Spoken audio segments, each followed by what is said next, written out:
Good morning प्यारे बच्चों। कल हम लोगों ने देखा कि शांत दशमलव क्या होता है, अशांत दशमलव क्या होता है। अगर अशांत दशमलव है तो उसको हम किस तरह से बार के रूप में व्यक्त कर सकते हैं, ये हम लोगों ने कल सीखा। लेकिन क्वेश्चन अभी तक कल हमने क्या सीखा था कि शांत क्या है, अशांत क्या है, शांत दशमलव क्या है, अशांत दशमलव क्या है, ये सीखा। आज हम ये सीखेंगे कि बिना भाग दिए हम कैसे जान पाएंगे, बिना भाग दिए हम कैसे जान पाएंगे कि इस संख्या परिमेय संख्या को शांत दशमलव में व्यक्त किया जा सकता है या इस परिमेय संख्या को शांत दशमलव में व्यक्त नहीं किया जा सकता है। तो पहला क्वेश्चन ये है कि किसी भी परिमेय संख्या को P बटे Q के रूप में लिखा जा सकता है। किसी भी परिमेय संख्या को P बटे Q के रूप में लिखा जा सकता है। आप सबसे पहले जिस परिमेय संख्या को शांत या अशांत के रूप में व्यक्त करना होगा, सबसे पहला काम आपको ये करना है कि आप उसको जो है इस प्रकार व्यक्त कीजिएगा कि न्यूनतम रूप में व्यक्त कीजिएगा, फिर उसके बाद उसके बारे में जानकारी लीजिएगा। जैसे अगर मान लिया हमने आपसे पूछा कि क्या 10 बटे 6 शांत दशमलव में व्यक्त किया जा सकता है कि अशांत दशमलव में व्यक्त किया जा सकता है, तो इसके बारे में चर्चा करने से पहले, इस सवाल को लगाने से पहले आपको ये देखना है कि अंश भी 2 से कट रहा है और हर भी 2 से कट रहा है। तो 2 पंचे 10 और 2 तिहाई 6। यानी अब आपको इसको नहीं देखना है कि शांत और अशांत शांत दशमलव के रूप में व्यक्त होगा या अशांत दशमलव के रूप में व्यक्त होगा, बल्कि अब आपका सवाल ये ना होकर के कौन हो गया, ये हो गया। तो अब आपको किस पर ध्यान देना है, 5 बटे 3 पर ध्यान देना है, 10 बटे 6 पर ध्यान नहीं देना है। बात समझ में आई?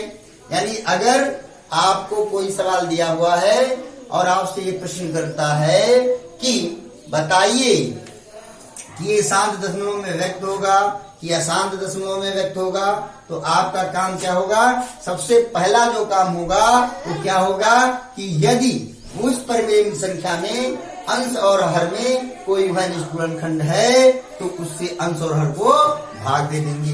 फॉर एग्जाम्पल एक और देख लेते हैं। जैसे मान लीजिए 10 बटे 15 है और आपसे पूछा बताइए कि क्या ये शांत दशमलव के रूप में व्यक्त किया जा सकता है। तो सबसे पहले अभी शांत दशमलव में व्यक्त किया जाएगा कि अशांत दशमलव के रूप में व्यक्त किया जाएगा, उससे पहले हमको ये देखना है कि इन दोनों में उभयनिष्ठ गुणनखंड क्या है, 5 है, इसलिए हम 5 से इसको भाग देंगे।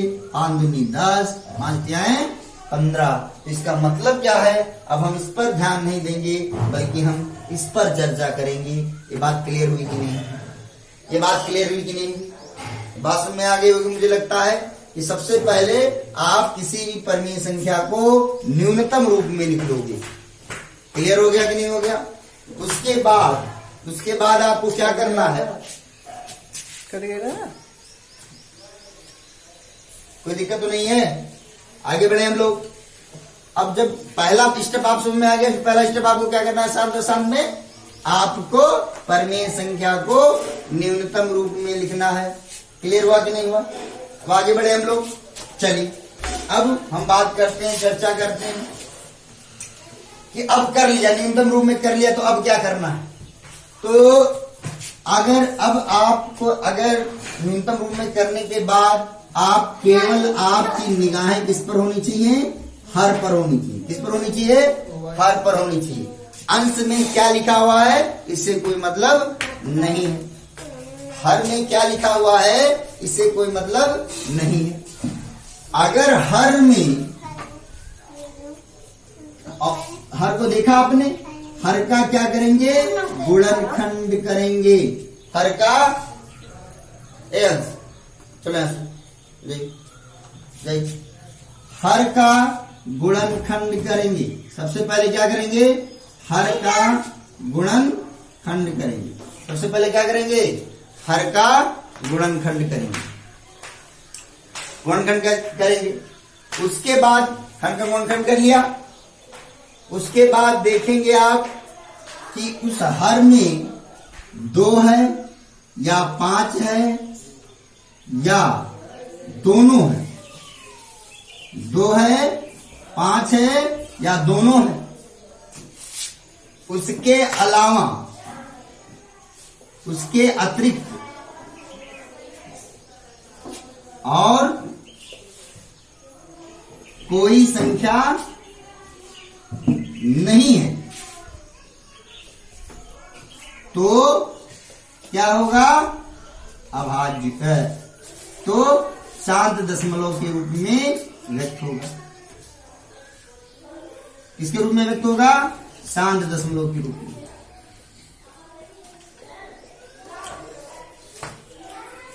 और यदि आपने हर का गुणनखंड किया और 2 या 5 के अलावा कोई अन्य संख्या आ गई, वो हर के गुणनखंड में कोई अन्य संख्या आ गई, तो वो शांत दशमलव के रूप में नहीं होगा, अशांत दशमलव के रूप में होगा। यानी 2 या 5 के अतिरिक्त यदि कोई अन्य संख्या हो तो, कोई अन्य संख्या हो तो वह अशांत दशमलव के रूप में है।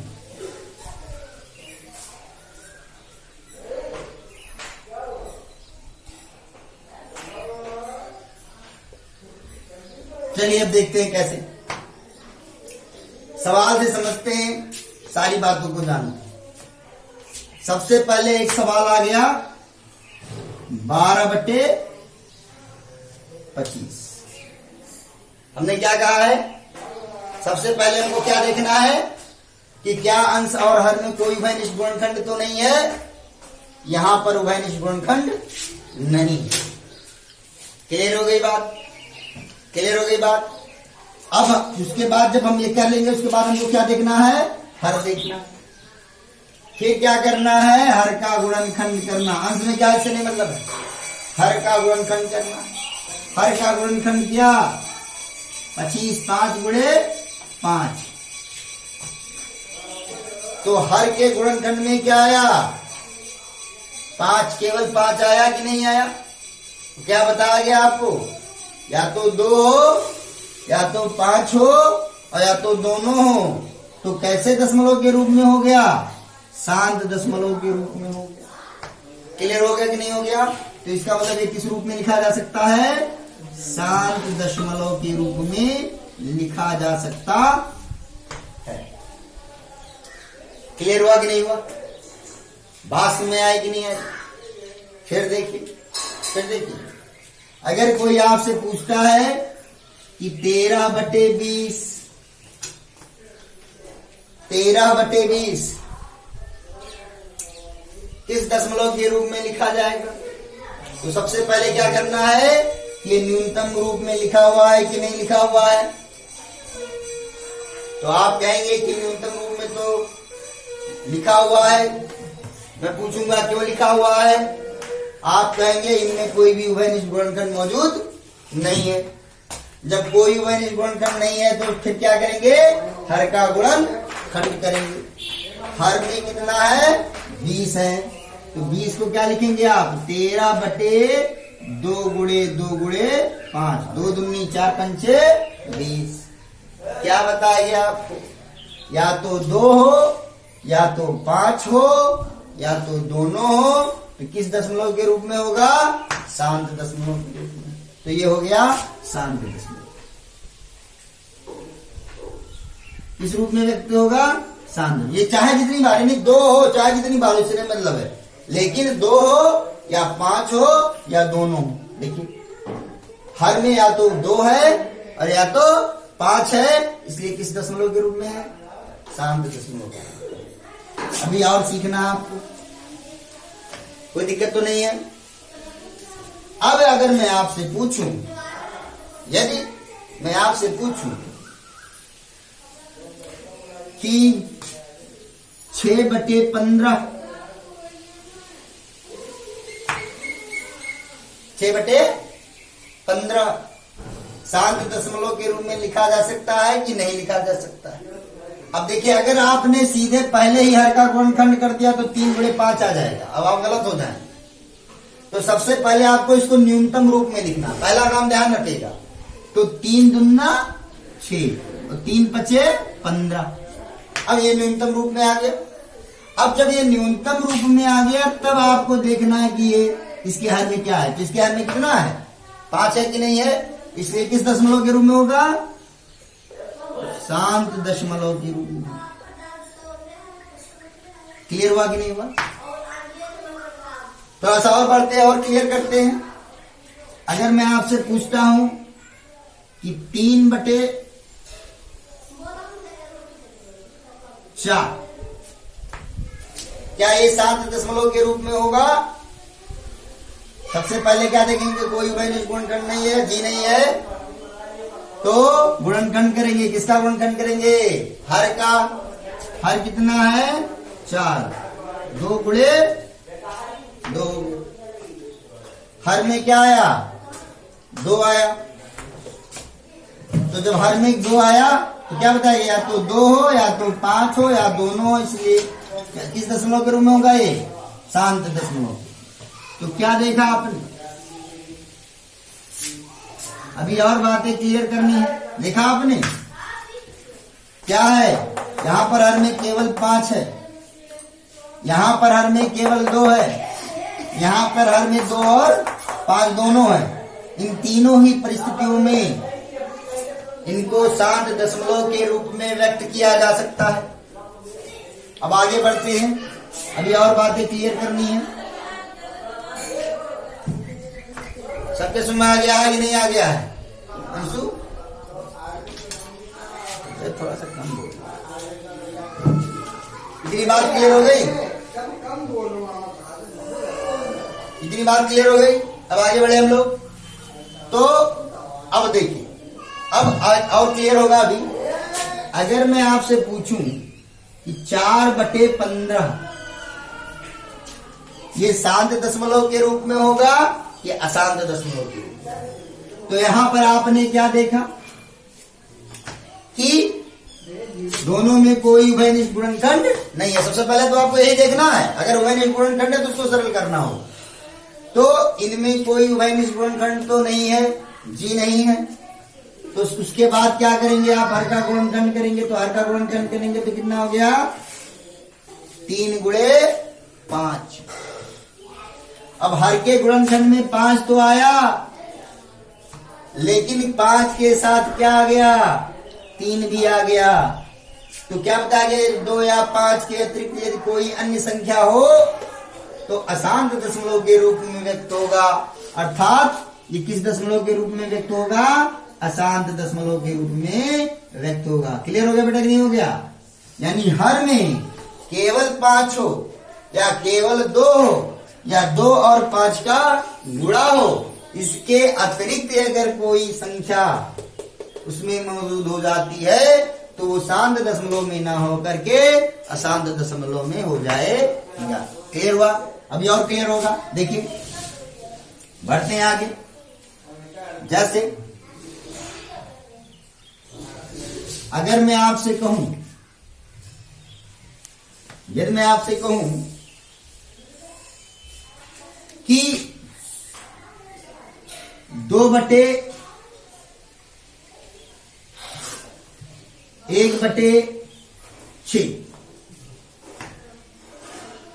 किस दशमलव के रूप में व्यक्त हो? तो इसका गुणनखंड करेंगे, कितना हो गया? 3 हो गया। तो 2 के अलावा क्या मौजूद है? यहां पर 3 मौजूद है। तो अगर केवल 2 होता या 2 और 5 होते तब तो ये शांत दशमलव के रूप में होता, लेकिन यहां पर 2 के अतिरिक्त क्या मौजूद है? 3 मौजूद है। इसलिए ये शांत दशमलव नहीं होगा। क्या होगा? अशांत दशमलव होगा।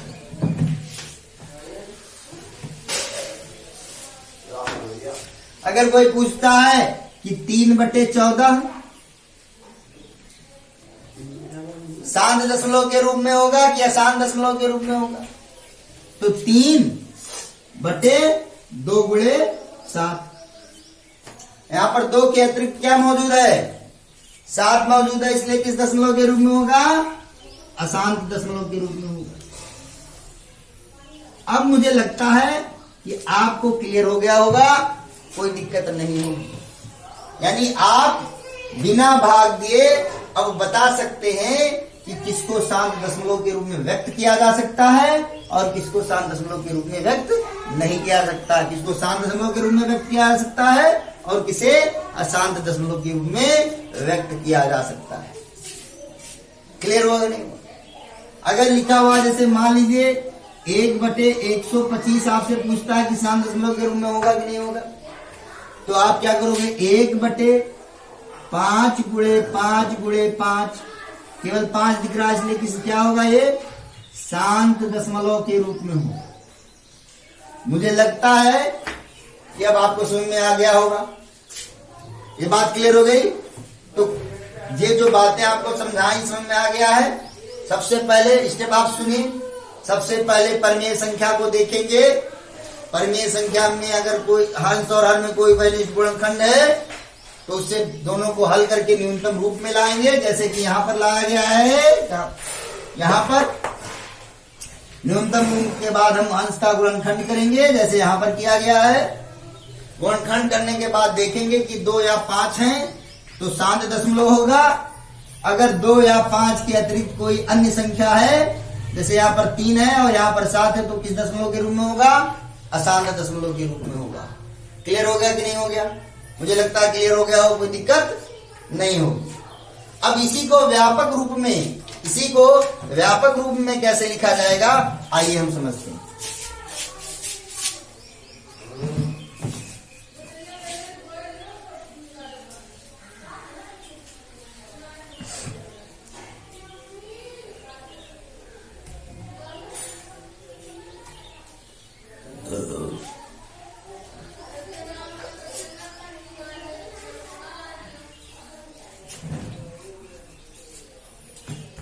सवाल लगाने का तरीका तो आप सीख गए हैं, लेकिन कभी कभी सवाल को थोड़ा सा घुमा के देता है। कैसे देता है ये देखिए। आपको ये समझना है कि यदि सबसे पहले हर को न्यूनतम मतलब अंश और हर को परिमेय संख्या को न्यूनतम रूप में बदलने के पश्चात यदि हर 2 के घाते m और गुणे 5 के घाते n के रूप में है तो शांत दशमलव के रूप में व्यक्त किया जा सकता है।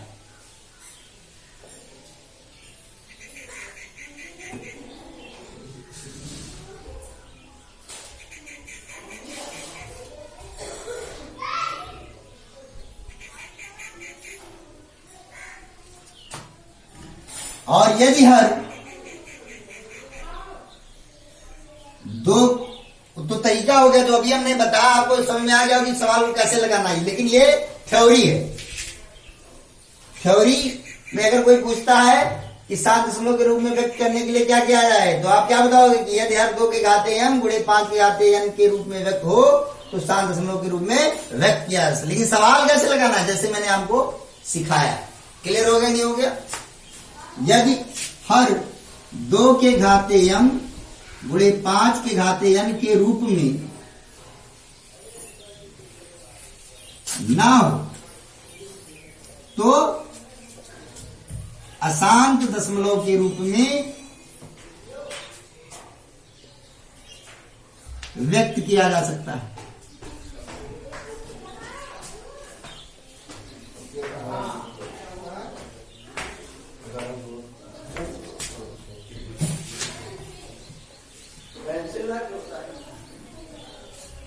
क्लियर हुआ कि नहीं? अब जैसे सवाल को फिर से देखिए। जैसे दिया हुआ 3/25, देखा आपने?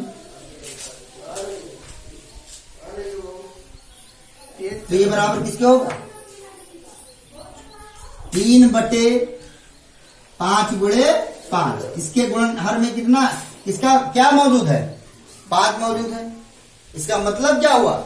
इसका मतलब हो गया कि जब इसके हर में केवल 5 मौजूद है, इसका मतलब ये शांत दशमलव के रूप में होगा।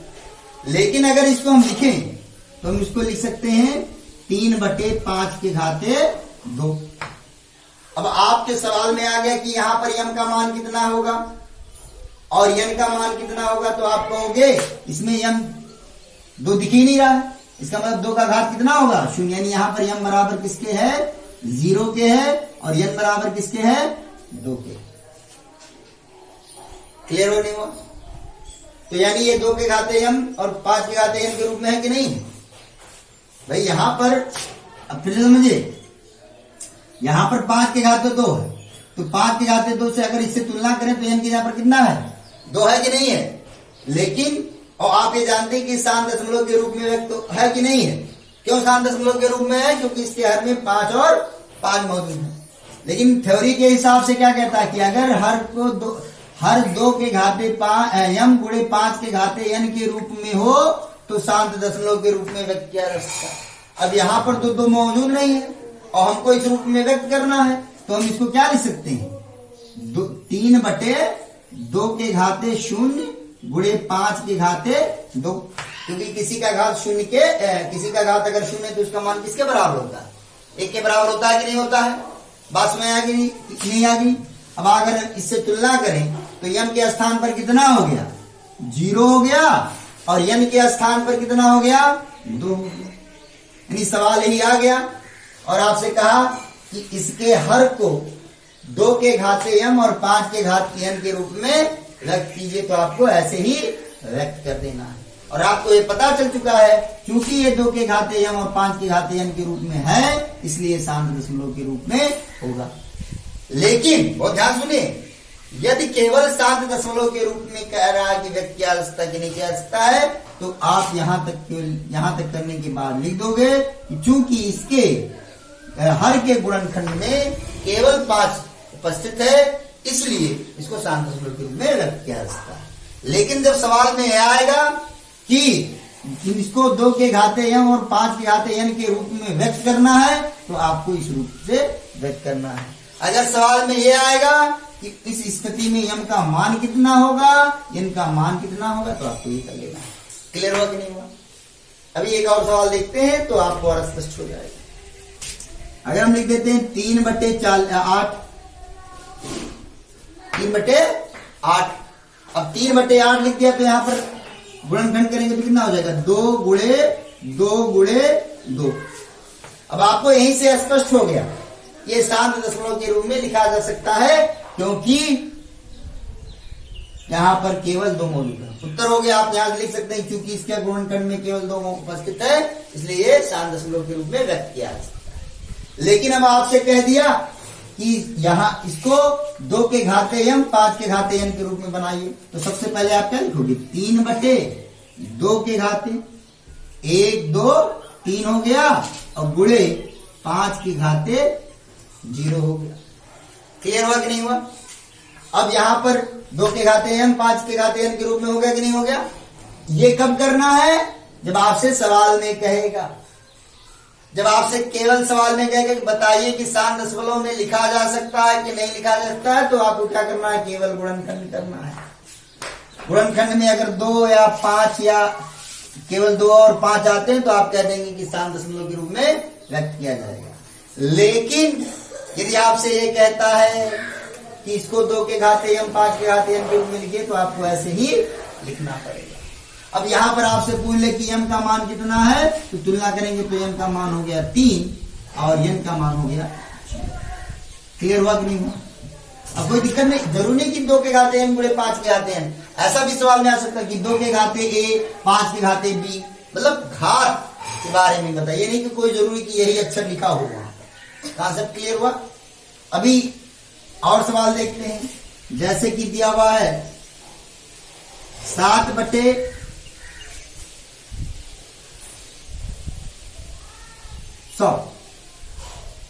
अब 7/, अब इनमें कोई वैनिक गुणनखंड नहीं है तो हर का गुणनखंड करेंगे, तो 2 दूनी 4 पंचे 20 पंचे 100। क्लियर हो गया कि नहीं हो गया? अब यहां पर 2 हो गया और 5 है, तो इसका मतलब ये शांत दशमलव के रूप में व्यक्त हो गया। क्लियर हो गया आपको कि ये शांत दशमलव के रूप में व्यक्त किया जा सकता है। लेकिन सवाल में आ गया कि इसको इसके हर को 2 के घाते m 5 के घाते n के रूप में व्यक्त कीजिए, तो आप ऐसे लिख देंगे 7/2 के घाते 2 गुणे 5 के घाते 2। अब अगर आपसे कहता है कि m का मान बताइए और n का मान बताइए, तब आप कहोगे कि m बराबर 2 और n बराबर 2। क्लियर हो गया कि नहीं? क्लियर हो गया कि नहीं हो गया? बात में आया कि नहीं आ गई? तो ये सारे उदाहरण किसके हैं? शांत दशमलव के। कैसे 2 के घाते m और 5 के घाते n के रूप में लिखना है, समझ में आ गया होगा। m का मान तुलना करके देखे, यहाँ पर m 2 के घाते m और यहाँ पर 2 के घाते 2, तो m के यहाँ पर कितना है? 2, तो 2 हो गया। यहाँ 5 के घाते 2, यहाँ 5 के घाते n, तो n के यहाँ पर कितना हो गया? 2 हो गया। ये 0। अब बहुत लोग चिंतित होंगे कि ये 5 के घाते 0 कहां से आ जाता है सर, ये 2 के घाते 0 कहां से आ जा सकता है। आपको ये बताया जा चुका है कि 2 के घाते 0 बराबर 1, 5 के घाते किसी भी संख्या के घात 0 बराबर किसके होता है? 1 का। और 1 में किसी संख्या का गुणा करेंगे तो क्या मिलेगा? वही चीज मिलेगा। तो इस तरह से लिखने पर हम हमारे मान में, हर की मान में कोई परिवर्तन नहीं हो रहा। आगे बढ़े हम लोग। तो शांत दशमलव समझ में आ गया कि शांत दशमलव में m और n का मान कैसे निकालेंगे, या कैसे हम जान पाएंगे कि वो शांत दशमलव के रूप में है, कि कैसे जान पाएंगे शांत दशमलव के रूप में नहीं है। अब देखिए हम, अगर सवाल में आ जाए कि 7/60 शांत दशमलव के रूप में होगा कि नहीं होगा, तो चलिए 7 पर क्या होगा? 60/2 गुणे 2 गुणे 3 गुणे 5।